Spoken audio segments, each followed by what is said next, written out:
Steve. Hi, Steve. Welcome. Hey guys, how are you? Very well, very well. So we've just finished a very lively discussion with a panel. So we had educators here we had Mike Goldsby from Ball State University, Jeff Brown from Brigham Young, Francine Schlosser from Windsor, University of Windsor. We've been talking about the Canvas. We have a room full of teams from across Canada. Hey guys. Hey, Steve. Yeah, so it's very exciting. It's coast to coast. We have teams from British Columbia and also Newfoundland. So we're very excited. So I wanted to introduce you, Steve, as well. So for those people, I think everybody in the room knows who you are, but I'm going to introduce you. Make it short. Make it short, okay. Well, everybody's got a copy of your book. So one of the key things I think I want to say is that Steve has really launched customer discovery, I think, which was a key player in launching the lean movement. He teaches courses, Stanford, Columbia, University of California, San Francisco, Berkeley. In 2011, Steve was in the Harvard Business Review, was on the cover, May 2013, How Lean Changed Everything. In 2011, the National Science Foundation, and this is very interesting, this is actually what led us to you, Steve, what really piqued our interest. In 2011, the National Science Foundation asked Steve to modify his course that he'd been teaching on the Lean Launchpad and integrate it into the National Science Foundation's curriculum for the I-Corps program for scientists. So huge welcome for Steve Blank. So thank you.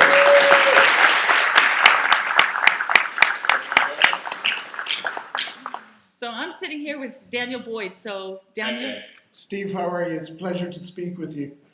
Steve, we've just had a very interesting 1-hour panel discussion here with some fantastic people. And we spoke lots about how the Lean Canvas is used in entrepreneurship education and the impact that that can have on students and their development, and also the impact that it can have regionally. I'm interested maybe for the context of maybe setting the scene a little bit for this discussion. Maybe you could tell us a little bit about the world without the Lean Canvas, so that we can begin to appreciate the value of the tool at this point. So what was it like? What was it like before the Lean Canvas was deployed? Yeah. So before the business model canvas was used, and before Lean was even around, how entrepreneurs thought of companies was how their investors told them to think about companies. And essentially, without ever explicitly saying so, startups were thought of as smaller versions of large companies. Whatever you did in your large company, you were told you did it in a startup. Large companies wrote business plans, you will write a business plan.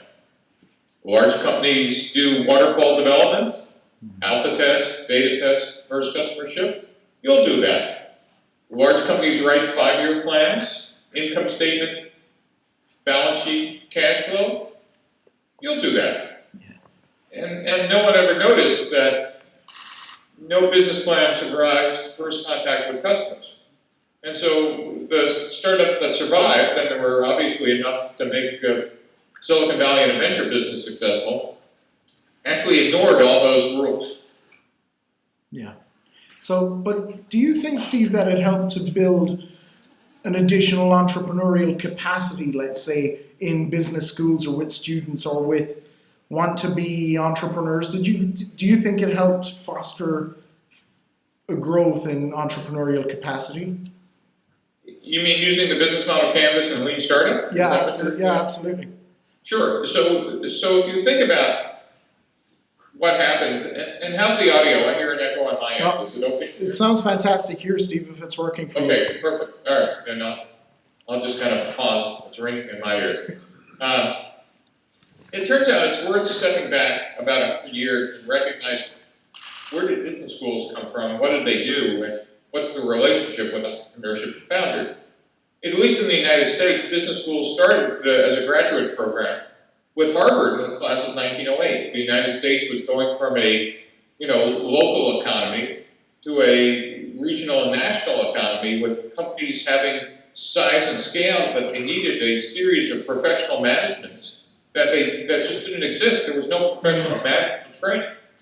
And the president of Harvard at the time had a unique insight. Why don't we create a graduate program called the Masters of Business Administration? Now, we should start there because no one's ever called this. They didn't start a program for Masters of Business startups. They realized what they needed were administrators to run these existing and growing steel firms and meatpacking firms and transportation firms, and eventually the entire industrial enterprise of the US, Canada, and the rest. And for the last 100 years, MBAs have powered our growth. And business schools, more importantly, have come up with new techniques and processes and procedures to help execute existing business models. No one ever said, hey, this won't work for startups. Everybody assumed that a startup was just a small case of a large company. And again, my contribution was calling bullshit. Yeah. Mm-hmm. Yeah. Meaning, a startup is not, in fact, here the intellectual conceit of business schools, and I don't mean it as arrogance, I just mean that the conclusion for 100 years was, how hard two guys in a garage be? I'm consulting for 100,000 people at name of large corporation here. Sure. And the answer is, it's completely different. But we never even had a language to describe that difference. And that was another contribution I made. Startups search for a business model, while corporations execute them. This distinction between search and execution describes why startup CEOs are not Fortune 1000 CEOs. It also explains why Fortune 1000 CEOs couldn't find a bathroom in a startup, without their executive or without their 45-person staff. These are just very different people. Sure. A large corporation is an execution machine. It has figured out how to more and more efficiently grow its business. A startup, everything that everyone in your audience is doing, is in fact dealing with chaos and a whole series of unknowns and trying to converge on a repeatable model. Which got me to the third contribution is, what the heck is a startup? In fact, when I was doing startups, the best definition is the startup is a place where you brought your dog and got free food. and so I finally came up with a definition that said the following. A startup is a temporary organization designed to search for a repeatable and scalable business model. And to founders, you would think, well, wait a minute, where's the dog and the food in there? And two is, more importantly, gee, I thought a startup's supposed to code or build hardware, or aren't we supposed to make revenue, or, where's all that other stuff? And my point is, it's implicit in that entire description. A startup is supposed to search for all those components. What's the right code, or what's the right customer set, product market fit?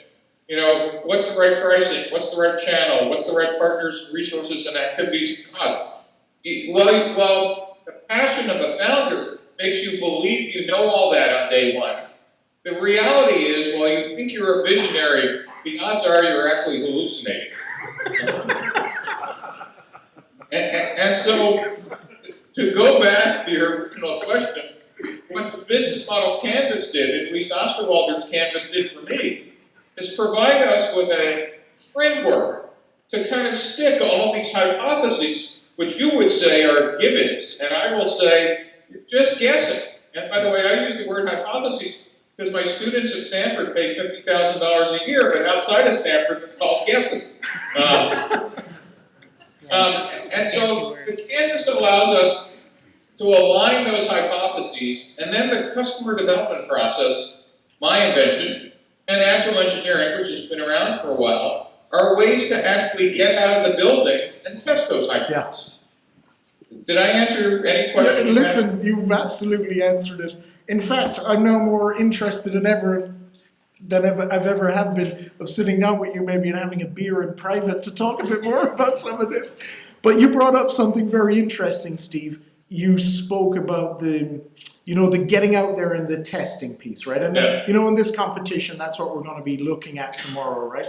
And I know I'm going to hand this over to Mary because I know Mary is really interested in the difference between coming up with like the glossy little canvas that looks nice and the canvas that is a mass of post-it notes that have been tested and retested and stuck on a whiteboard somewhere over and over again. The difference between doing in a very meaningful way and almost sitting back and let something pass you by. So maybe I'll pass that to Mary. Yeah, and before Mary asks her question, I should point out the version of the canvas and the glossy thing you described versus post-it notes is the difference between what you get from McKinsey for $10 million versus what you actually learn by yourself. And I got to tell you, the latter is the one that's more valuable for an early stage venture. Absolutely.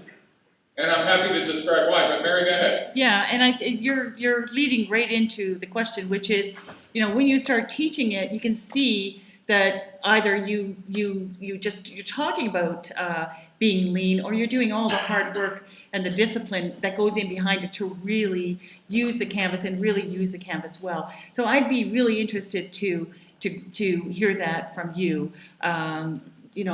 Talking about how what's the difference between somebody that's just talking about being lean and somebody that's actually quite disciplined and using the canvas very well?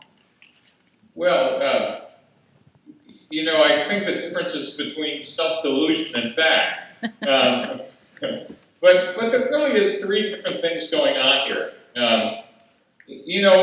One is, especially if you're a founder, you're driven by the passion of creating something.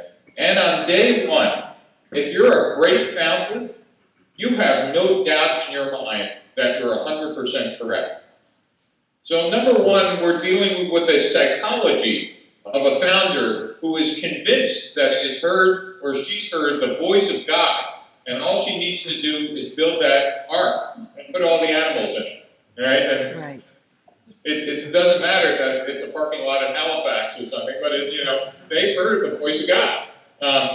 It turns out we have enough data to say almost 99% of the time they're wrong. But you can't logically argue with them. And typically, this customer development process works best with founders who failed before. Because they'll kind of go, got it, last time I did this, it didn't work out so well. You could also do it with, it turns out that of all the people I've taught, clinicians and researchers in life sciences actually have that kind of training, which says, well, all you have are hypotheses, and so you're constantly testing. And actually scientists do this well as well. In the lab, everything is a, hypothesis, experiment, collect data, review a hypothesis. And so that, why the NSF adopted my class in the US, and this year the NIH is going, the National Institute of Health is going to do it as well. They believe that this is the next wave of how to do translational medicine. In any case, they've been doing this their entire careers. But the second thing is, and now this is the data set problem, is if you just theoretically think through this, let's assume you're the founder. Let's agree you are the smartest person in your building. But let's also agree that if we just kind of compute this for a while, there is no way that you could be smarter than the collective intelligence of your potential customers. It's just computationally impossible. And so you either have to believe you are, or I could maybe convince you to humor me to get outside the building and start testing hypotheses. And the really interesting thing that happens is the difference between if a founder does this or a founder assigns it to a proxy to do it for them. Can I give you that example? Or? Yeah. No, go for it. So, there are some people who kind of get customer development and say, Steve, I get it. I'll let my VP of sales do this. And so what happens is, they assign this to a VP of sales who's not a founder, who gets out of the building and, takes the founder's idea and says to, one person, do you want it? And the person's reaction is, this is the stupidest thing I ever heard. And keeps going down the list, and has 5 people who tells them, it's the dumbest idea I've ever heard.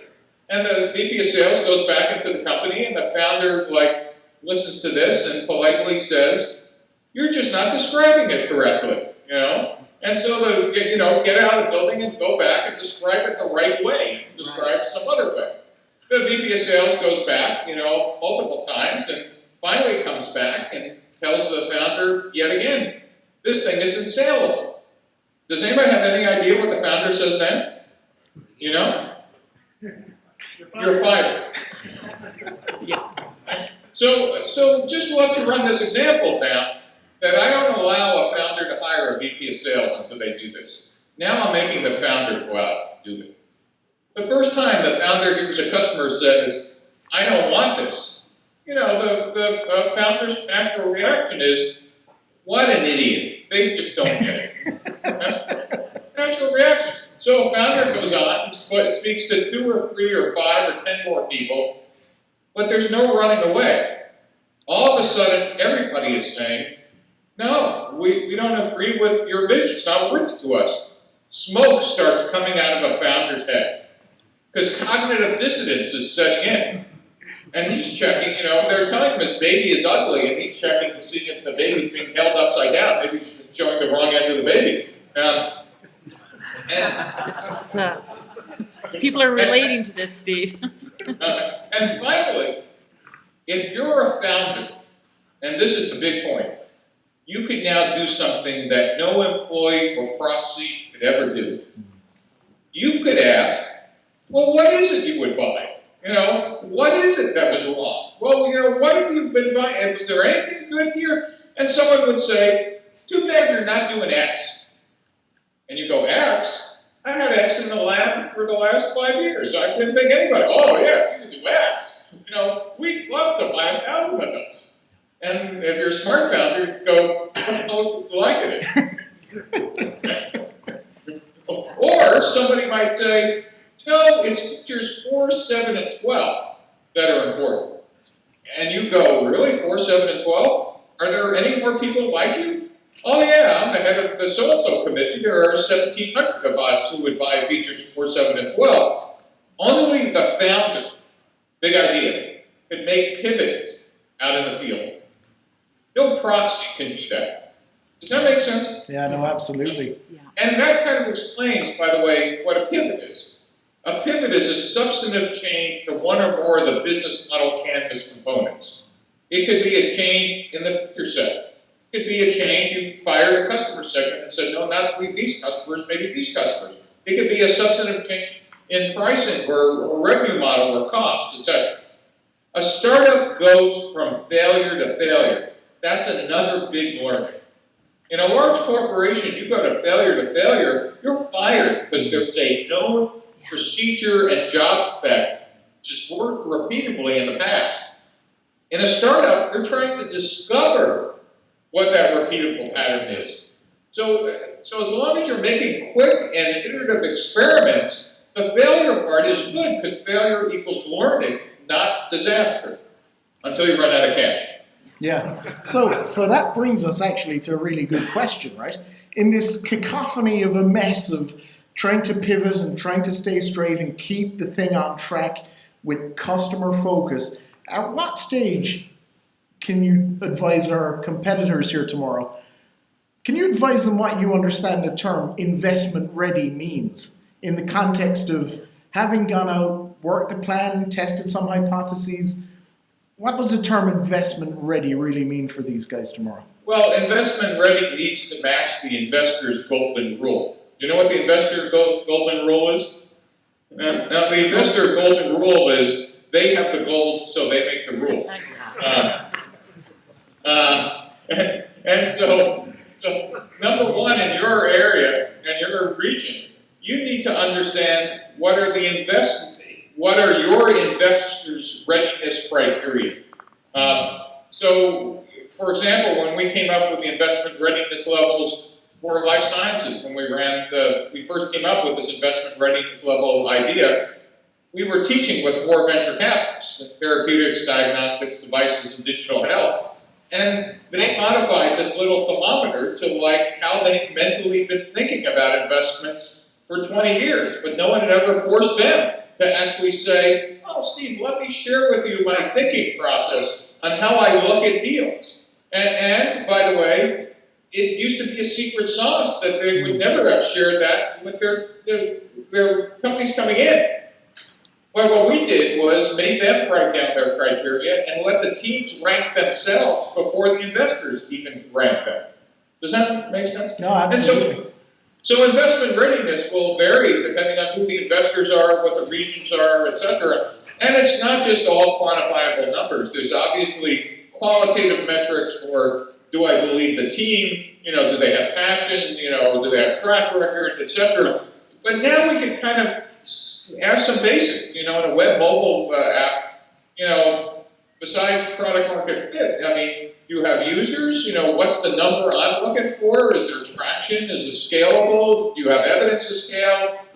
We could decide about what level is like seed fundable, what level is ready for a Series A, and have we shared with each other what we're looking for? This like, let's play stuff close to this chest really isn't helpful. In fact, I'll just suggest for your area and region in Canada, you might want to beat up the investors as much as you're beating up the founders to kind of share and articulate. So what are your criteria at minimum? You don't have to give us your secret sauce. But what you really want to force investors to say is, well, yeah, I'm looking for kind of like, do you guys even understand what a business model is? Have you gone out and tested, or is this just a demo? Do you now have users? If so, how many? Is there evidence that they would pay, or is this a multi-sided market? What are the pieces necessary? I would actually make investors get off the free ride that they've been having for the last 50 years about looking smug sitting in the corner of the room with a checkbook. There's that like really 5 or 6 of them here right now. I'm glad you brought it up. That really doesn't add much value to the ecosystem. I mean, it adds value to their egos because they get the right checks, but it really doesn't help the ecosystem. And again, there's obviously no guarantee that if you check all my boxes, I'm going to write you a check.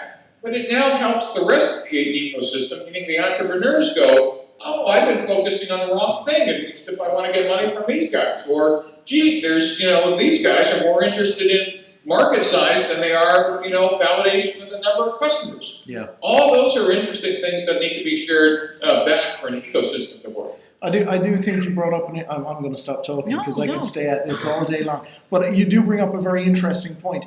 I found myself personally that the angel type investor is always very honest and open about their requirements, the goals, the objectives, the levels of comfort that they have.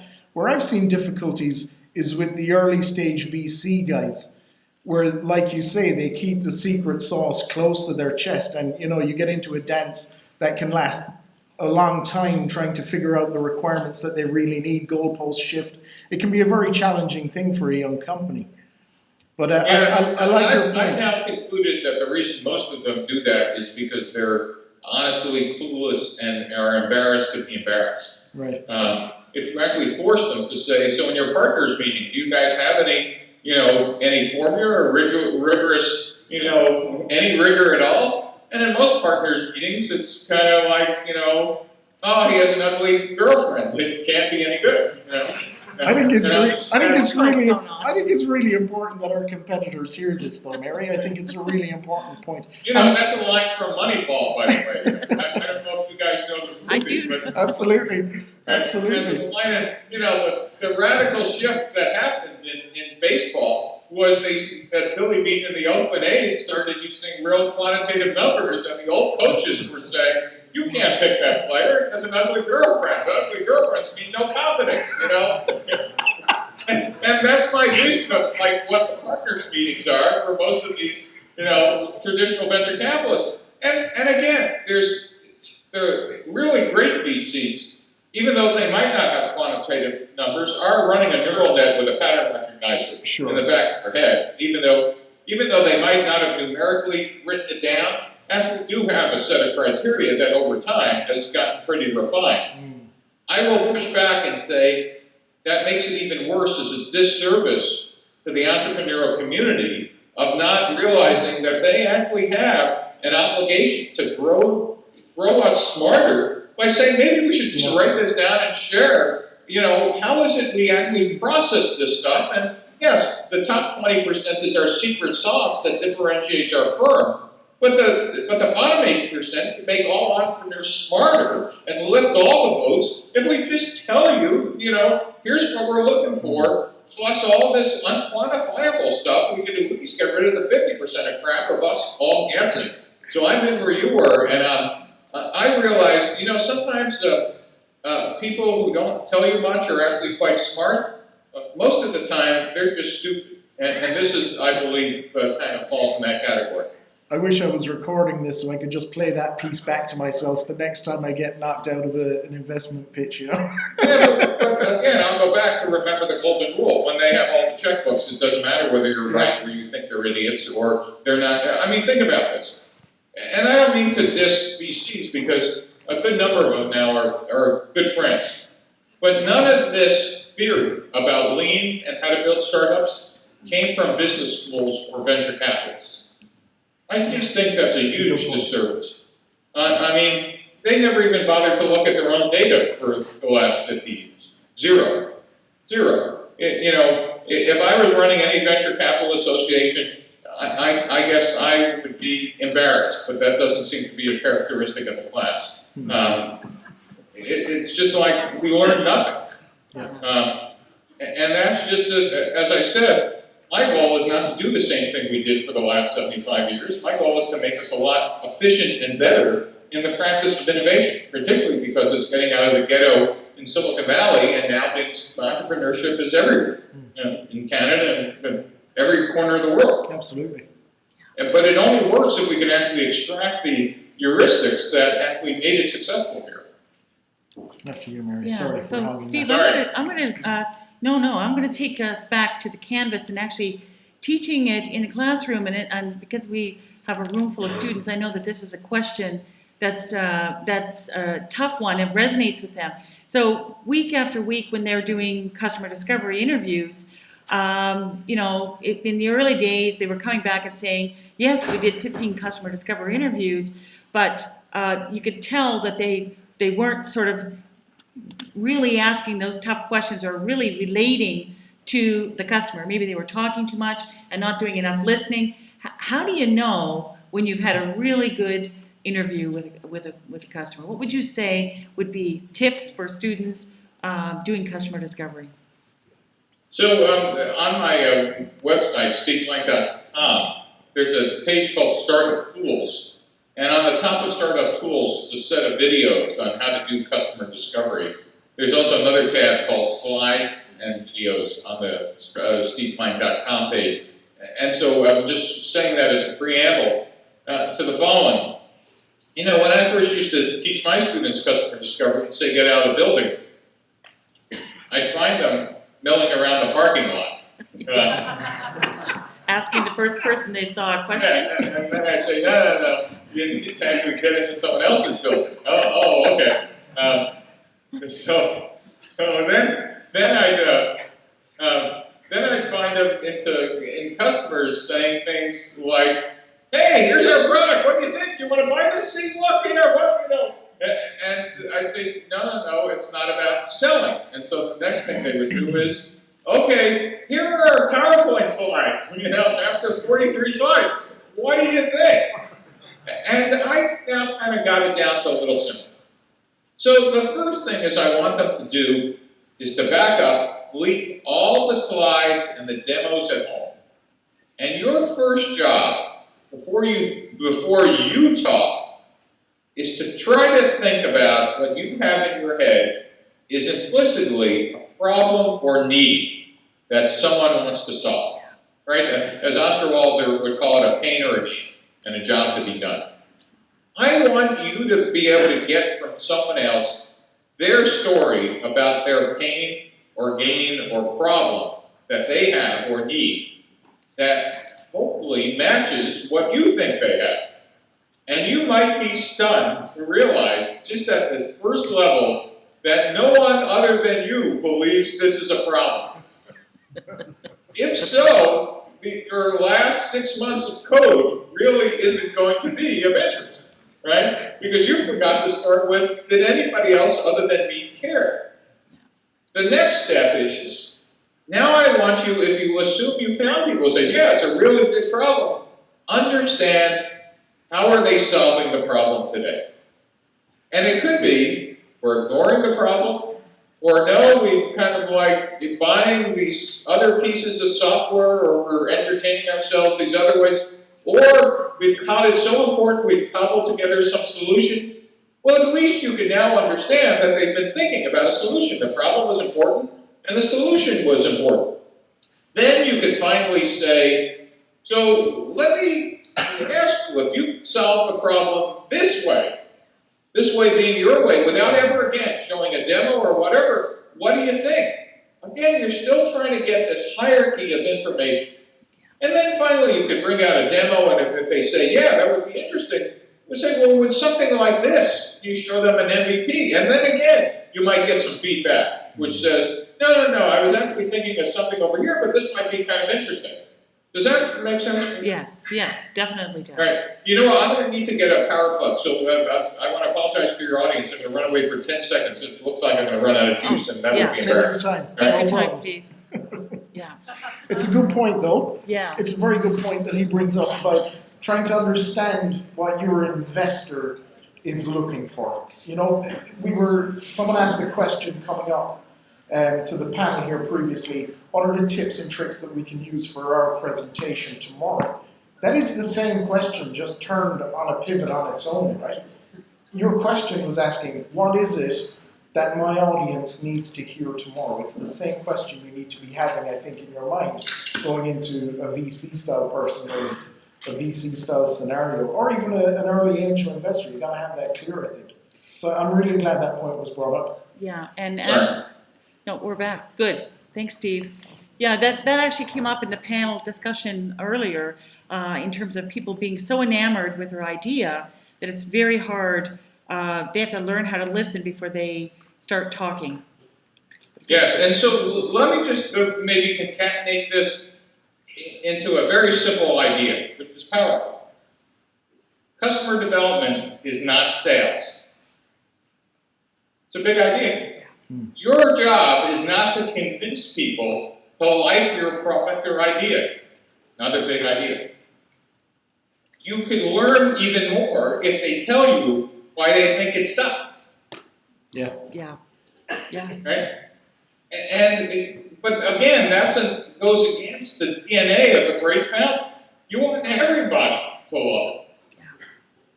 That's not going to happen.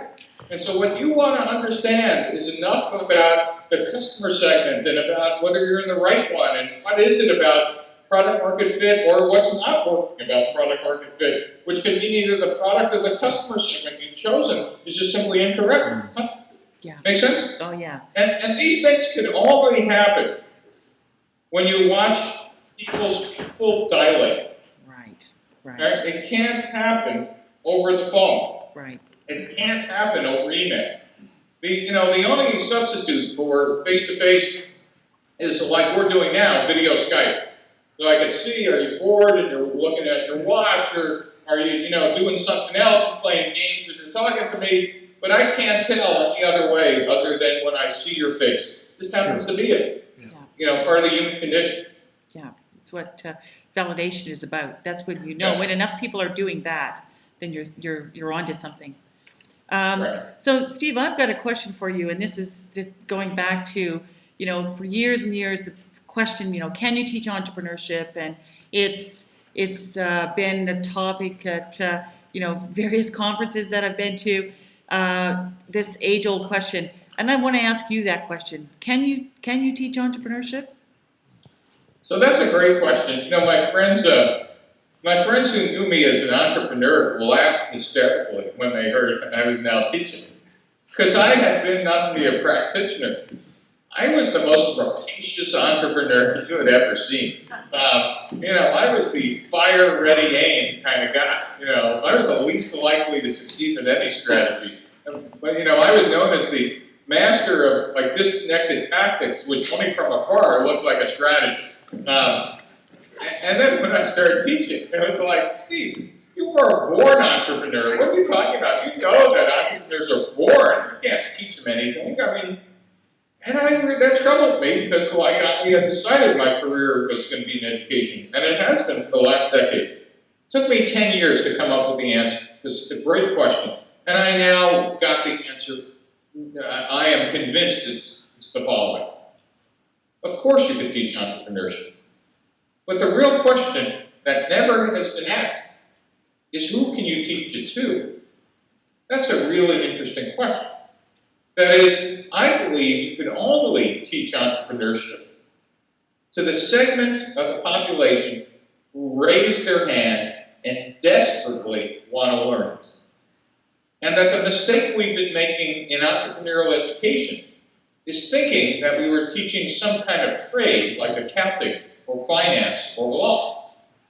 And the mistake is that we've been, even though it's been taught in business schools and engineering schools, the minute you become a founder, you have divested yourself of all those professions. You've now become an artist. And actually, an entrepreneurial founder is as close to an artist as any other profession. That is, if you think about a painter, you see a blank canvas. They see starry night. Or a sculptor, you see a 12-foot block of marble, but Michelangelo saw the piano, and he just removed the stone around it. Beethoven, you know, blank score, he was deaf. He then heard Beethoven's Ninth. Founders, you hear some crazy babble that might somehow sound like connected words, and like whatever, don't mean anything. They see a full company 3.5 years from now. And so founders are visionaries and artists, that they see things that are inside of them that they need to bring out. And what's interesting about teaching entrepreneurship is we've been using the wrong metaphor. We know how to teach artists for the last 500 years, since the Renaissance. How do you do that? You teach them some basic theory, how to mix color, perspective, etc. But then it's a lot of experiential, hands-on, and practice. Right? We've known how to do this, and eventually in the last couple hundred years, we've made top school. And what are the top schools? You don't sit in like art school reading art books for 5 years. You have some of that, but most of it is slop and paint and trying technique and being criticized and whatever. It's an experiential education. And you fight to get in.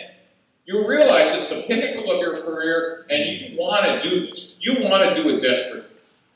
But let me give you the one other piece we discovered about art education, which is completely applicable to entrepreneurship. We also discovered about 100 years ago that not everybody knows that they have an artist inside of them. That is, some people, calling is there, but they've not given words to describe how they feel. So we decided in the Western societies that it's probably a pretty cool idea to teach art appreciation to everybody. Not just these advanced experiential classes, but to expose children, young adults, etc., to art. And some of them might actually go, oh, you mean I can make a career out of these drawings or this stuff I've been doing with my hands? People actually, that's called sculpting? Oh, that's great. I want to do that. Imagine if we taught, entrepreneurial appreciation as a basic class for everybody. You didn't have to be passionate, but some people will say, hey, that's what I feel. And so to answer your question, the long answer is, yes, you could teach it, but not in the way that it's being traditionally taught for the last 20 years, some kind of, I take accounting, and then I take marketing strategy, and then I take how to start a company, which traditionally was how to write a business plan. You gotta be effing kidding me. I mean, that's, I still think how to write a business plan still belongs in a university curriculum, but it ought to be in the English department because it's the best example of creative writing. That whole thing. You're getting a big applause, Steve. Did I answer the question probably way too long? Oh, no, you answered it very well. In fact, I love the way you posed the question and the problem at the start of that, right?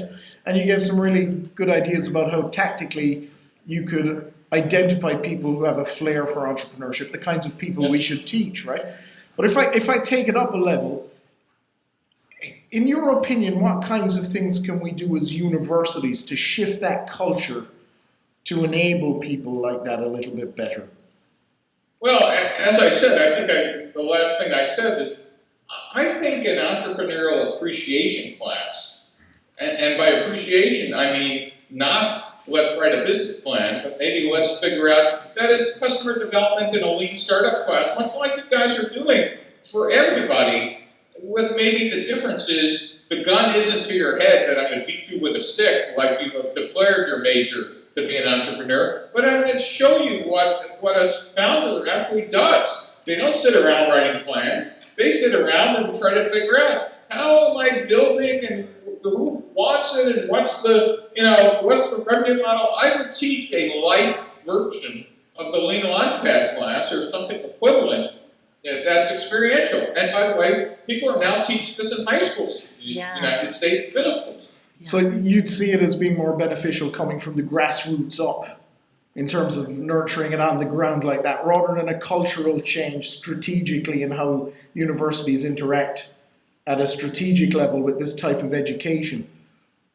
Well, in a perfect world, we would do that. But ironically, universities tend to be laggards for sometimes very good reasons, and sometimes just because of the politics of how universities, the standard line is for a new theory to get adopted, the old professors need to die first. Right? I mean, it's just, once you got tenure, the fact that the earth is flat, when you're the professor of geography, that earth is going to be flat till you die. That's the equivalent of how to write a business plan is going to be in our curriculum until I die. And so those are some political reasons.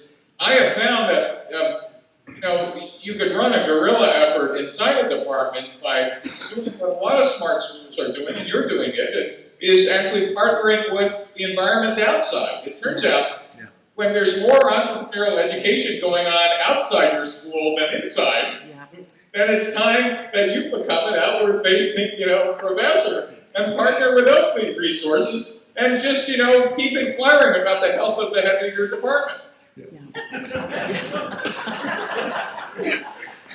Fantastic. Yeah, and the other thing here too is what has just been so what's made it so vibrant is to include the mentors, because the mentors, I keep saying the mentors actually keep the students honest, because they know when they're just coming in and saying that, oh yes, I did 10 customer discovery interviews. And my question is, in terms of these kinds of courses where we launch something that sort of goes across disciplines, we pair student teams together with mentors. Do you see this as also having spillover effects into the economy, or so? Of course. Yeah. Of course, and you guys are doing it very smartly there. My other suggestion about mentors is, mentors are people from industry or venture capital or angels or experienced entrepreneurs who can actually help the student teams. But I used to pick them strategically to screw with the heads of the local venture capital community. That is, if you could get investors to start understanding this lean process because they've seen the results, rather than just having teams show up with them and them going, where's the plan? And the students are talking about, well, I got out of the building, spoke to hub. All of a sudden, if they've been mentors in the process, now all of a sudden, you've subverted the venture capital community by actually integrating them into the process. And of course, it could affect, local regional development organizations. The problem with regional development, and I don't know if it's true in Canada, but in the United States, every politician is for any type of entrepreneurship that can get them reelected. And that's somewhat of a joke, but the problem is, of course, entrepreneurship timelines and politicians' terms don't align. And so, and regional development, It just, it's like when Americans used to go to Japan and to negotiate a deal, and they tell the Japanese, that they need to hurry up and, get the deal done because they have a plane next Tuesday. And when the Japanese used to come to the United States to negotiate a deal, they'd rent the house for a year. Right. Have to be in it for the long When's haul. the negotiation, right? Yeah. My point is, entrepreneurship in a region is a long timeline game. Yeah, It's a decade or two. Yeah, and it's a absolutely. commitment. And so what you're doing is part of a long process, but if someone in the region and regional development don't understand that, it's going to be disappointment all the way around. You could build a regional entrepreneurial cluster, but it is a long game. It doesn't happen overnight, and more importantly, big idea, it never unfolds per plan. Right. Yeah. And, the guy who helped start most of Silicon Valley was a professor at Stanford named Fred Terman. And for those of you who haven't seen it, the history of Stanford entrepreneurship beginnings is on a YouTube video called The Secret History of Silicon Valley. It's worth watching. Silicon Valley actually got funded by accident during the Cold War by this single professor at Stanford. He believed it was going to be microwave and defense valley. Right. I mean, he had no idea that semiconductors and then computers would ever emerge. But he believed it was going to be an entrepreneurial community, but even he got it wrong. Does that make sense? Yes, it Absolutely, does. Steve, I think we're going to open it up to questions if you're Great. okay with that. Okay, Sure. great. So we're just going to invite people to come up with the microphone. If you can't hear it, we'll repeat the question. So does anybody? There are microphones on either side. And by the way, if you want to tweet anything, it's at FG blank. Yes. Yeah, feel free to go for it. Can you hear me, Steve? I can. Awesome.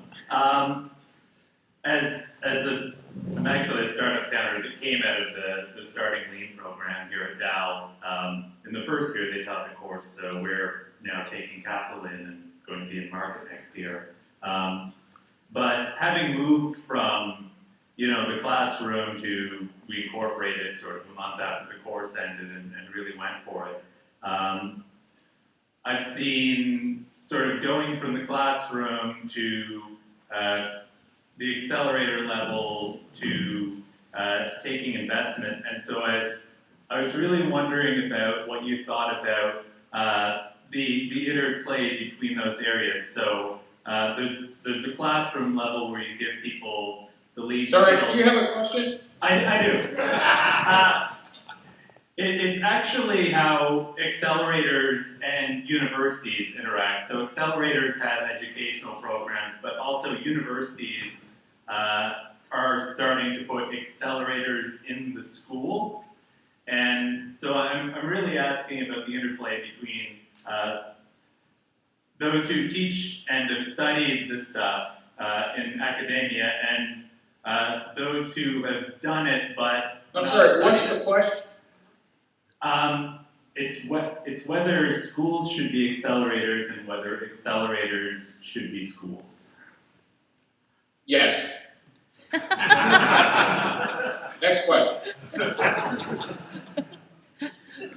Hey Steve, my name is Colin. I'm a grad student. I'm trying really hard to figure out how the best way to measure the success of entrepreneurship in a region, and especially the growth of entrepreneurship in a region. In your experience, what's the best way? Liquidity events. Liquidity of investment? Liquidity events. Sounds great, thanks. And I was being a little glib. So it depends on what your regional goals are. It could be liquidity events. It could be that you decide for your region that technology insertion from universities to existing corporations might be a goal. Or you might decide that university industry partnerships are a goal. I tended to be glib that says if you have liquidity events, it means the local investment capital is making a lot of money, which is going to fund more startups, which tend to be, my naive view of probably the best metric of goodness of traction.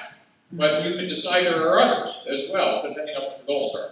Yeah. Could be number of people employed, etc. But that tends to kind of distort the goals, because you could easily be employing a lot of people on government subsidies and not really kicking off a profitable region.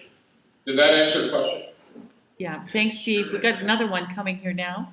Steve, Jeff Brown, Brigham Young University. So the teams that have been competing in the international business model competition, one of the key things that we're trying to help them understand is, when do I stop searching for my model? How do I know when I, when I've nailed the, help the what do I want to say, the proverbial nail on the head, and when do I start executing on that? What are some of the, things that I should be looking for that help me understand when to start executing?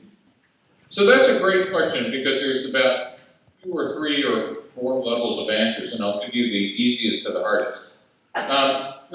The first answer is what you're looking for is something that's repeatable and scalable.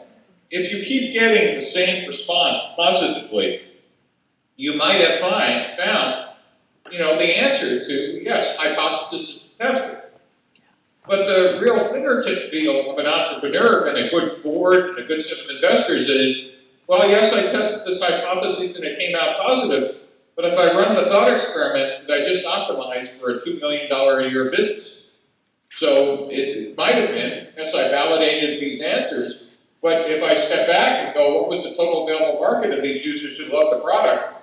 I can't imagine this being a big business. Maybe it's a small business or even a hobby. And so, answer 1 is, did you get any responses that are repeatable? Answer 2 is, you need to make sure you're optimizing the maximum area under the curve, or at least understand that what you have are nested business models, that you're going to use this segment to get into this next one to get into something else. And then the third is that, make sure you're not passing up serendipity. My favorite story was a bunch of computer scientists at Stanford who were doing some app, and they went out of the building testing pricing, and they spoke to 50 people, and they were very happy with the responses. 47 of them said, what a surprise, that people would pay $9.99 for their app. And because I looked at the data, I said, well, why don't you tell the rest of the class what you did with the other 3 responses? Our professor blankly threw that data set out because it just wasn't useful. Well, why don't you tell the rest of the class? Oh, well, those 3 people, all 3 of them said they paid $10,000 for the product. If we added these 2 more features, they said it should be enterprise software. So help me understand, why don't you tell the class why you got rid of the other 3? Well, 47 is bigger than 3, we discarded the 3. And you gotta be clear that, customer discovery is not an accounting problem, right? It's a pattern recognition problem. And so you've got to make sure that your pattern recognizer is always running, and I guess that's the 3rd answer. And the odds are, even after you think you're done pivoting, after a company grows and executes, if you're still not looking for other opportunities, you might miss the next big idea as you grow. I hope that answers your question. Great, thanks, Steve. Steve, we've got 4 more people here interested in asking a question. You okay to run over a little bit for us? Absolutely. Thank you very much. Thank you. Steve, my name is Mike, and I'm going to describe myself as a former student. I was thinking about your comments around how difficult it can be to get the innovator out to talk to customers or potential customers about his idea. And it struck me that perhaps part of a resolution to that problem is a well-structured partnership amongst co-founders. But I wondered if that would be running contrary to your point about the inspiration really needs to all happen inside a mind. What are your thoughts on an ideal team structure to start? I think there's an emerging set of understanding, at least among some of us, is that the ideal team is a team with complementary skills. Having all engineers or all MBAs or all people who think the same may not be optimum for capturing, all that confusing data outside. But what I found is it's just natural that some people are much better at customer discovery than others, and some people enjoy it. And others, you know, somebody's going to be your chief architect or CTO, is like you got to drag them out of the building. And so the deal I used to make with my co-founder, finally, when I got it right, was he would never go on the first customer discovery meeting. And in fact, he might not go out on the first or second one. But he agreed that at least 25% of his time was to be spent outside the building if I was going to be judicious of where to take it. And I thought that was a fair compromise. And I'll give you a great example. My last company, one of the first potential customers was going to be Schwab. And we were building a part of our product was a data warehouse, and believe it or not, we didn't even know about householding and how important it was for database marketing. The head of database marketing at Schwab was trying to tell us that this was an important part of our architecture that was missing. And I was vaguely smart enough to hear the words, something missing from architecture, which no amount of hand-waving I could do was going to make up for it. And because I realized this was a customer discovery moment, I took my partner Ben, who was the head of engineering and the architect of the product, and he sat through the meeting and he heard the word missing part of architecture about 12 times, and Ben just nodded and said thank you. And since I had worked with Ben, I knew what was going to happen. We were driving down from San Francisco back to our office in Silicon Valley, and we get about 15 miles, Ben hasn't said a word, and we get about 20 miles, and Ben hasn't said a word, and we're getting off our exit, and I finally gave up on the game and said, Ben, what are we going to tell Schwab? And Ben finally says, well, tell them to read page 6 of the spec. And I said, Ben, our spec only has 5 pages. And he said, not anymore. My point is that if you use customer discovery judiciously, right, what we had just done at that moment was pivoted the product. Is that my VP of engineering, and to be fair, we had heard this 3 or 4 times before, but this was the first time I could give my head of engineering a concrete example of people exactly telling him what was missing. And that was probably the best, my personal experience of the best use of a co-founder's time in customer discovery, where I was sorting through the noise, but got him completely focused with facts that was no longer coming from me, but was coming from people with a large check they would give us if we would understand architecturally what their needs were. Does that answer the question? Very good, thank you. Okay. Hey Steve, I couldn't help but realize how much we talked about startups being investment ready and how often VCs came up in conjunction with, in the media, seeming to celebrate every time a startup raises money. But do you think we've gone too far in celebrating raising capital and not enough in celebrating companies that actually make money and have a lot of revenue? Sure, and celebrating raising money is like celebrating buying condoms on a date.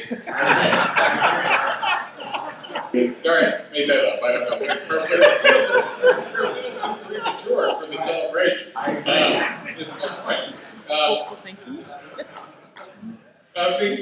One of the things we know is that no startup spends anything less than $1 more than you raise. If you raise $2 million, I guarantee you're going to spend $2 million and $1. If you raise 10, you spend $10 million and $1.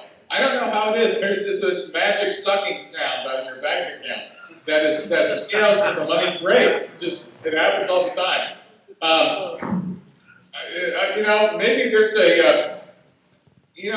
Maybe there's a self-help group that would actually hold founder cash and dole it out in tranches. Or something, kind of like you can't collect the entire lottery, they make you take payouts every year. There's just something amazing about this. So I'm in violent agreement. It's because we don't have a language yet to celebrate the milestones, right? We know what birthdays are, but we don't haven't agreed what life events are. We know what fundraising is, and we know what a liquidity event is, but we haven't, in fact, articulated what some meaningful milestones are and agreed on. In fact, you guys can decide in your part of Canada, we're not going to be announcing any fundraising, we're going to be announcing first 100 customers or first, revenue or first whatever, and that's all we're going to talk about in your region. and you can see if you could change what's important. But first of all, you need to agree what's important. Does that make sense? So I think the questionnaire so far wins the best question of the year I've got. It's a great question. It might even turn to a blog post. So if you email me your name, I'll give you credit for it. There you go, Cam. There you go. It's a great insight. Yay! Hey, Steve. I do like the condom analogy. Hopeful thinking. Yes. Bob Williamson, really liked your comeback on the condoms. We questioned on many of tomorrow's competitors are going to be at a pinnacle in their spot to compete after they've gone through the canvas. What, now that they're pitching, what do you think is the one key point for them when they deliver their pitch? And I'm sorry, I didn't hear the first part of it. Can you repeat the first part? Sure. With all of these competitors here, and they're now, many of them haven't perhaps pitched at this level. So tomorrow when they're ready to pitch, what's the one key that you think is important for them to include in their pitch? Yeah, I'm sorry, I guess the part I'm getting confused on, are they all competitors in the room?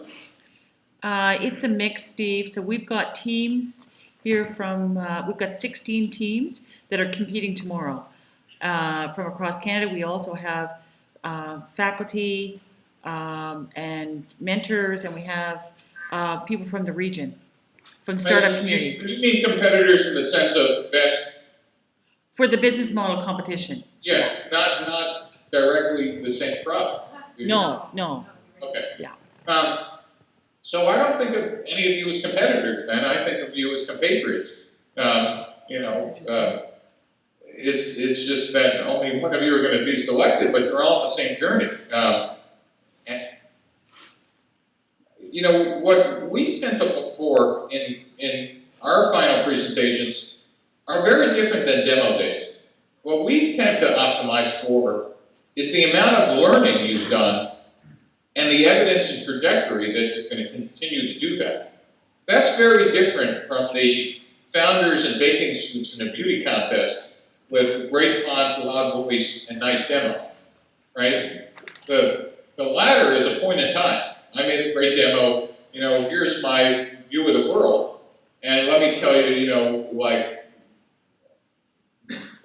my theory about the market, versus a very different pitch, which says, here's what I originally thought. Here's my original business model. Then I got out of the building and discovered X and Y. And then we built an MVP and in fact pivoted and learned something else. And then we learned X or Y.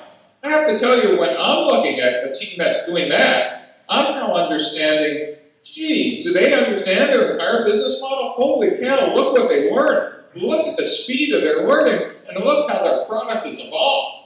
That's what I'm interested in, because those people tend to have a much better trajectory once they leave the program than somebody who says, hot demo. That just happens to be my criteria.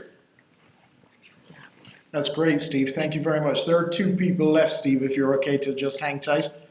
Okay, that 4 keeps doubling. There must be some exponential numbering going system here. We'll cap it with these 2, right? Okay. These are the 2 best questions. Pressure's on. Okay, hi Steve, I have a question for you. So many people have told me that if you want to run a tech startup, you should move to Silicon Valley. So do you agree with this statement? That depends. So Silicon Valley has one of the best entrepreneurial densities in this cluster, right? It's a cluster. Silicon Valley now literally goes from San Jose to San Francisco, and we're a company town. Much like Hollywood used to be a company town to make movies, Detroit used to be a company town to make cars. It was not only we did that there, but the entire ecosystem in a cluster supports that main industry. New York used to do finance and media and some small piece of startups, and therefore startups would get diluted in that mix. In fact, New York is a good example where startups are now becoming a more dominant piece, and so there's more of an ecosystem. So a benefit of going to Silicon Valley is that the ecosystem is dense, meaning you don't have to ask a lawyer, or explain to a lawyer what a Series A document looks like. Or you don't have to explain to a landlord that you're a startup and no, you don't have 10 years of track record even though you're 22 and whatever. Or you don't have to, explain to investors what lean or pivot is or something else. And so there are, and by the way, you don't have to throw a rock very hard to hit 12 engineers and UI designers. So that's the reason to go to a cluster. The bad news is the game's much tougher here. It's harder to hire, it's harder to get funded, it's harder to whatever. So there are trade-offs. I suggest any of you seriously thinking about building a company past the seed stage is that you all go to Silicon Valley for a week, and then you decide. And then you can make the best, A/B trade-offs. I think the worst thing for your career is to just sit in Canada and assume this is what the world looks like. Because for competition, you're going to be competing with that game in Silicon Valley. And regardless of the resources, this is game on, my friends. This is where the game is played. And it's not that you can't do that in Canada, but you ought to understand what the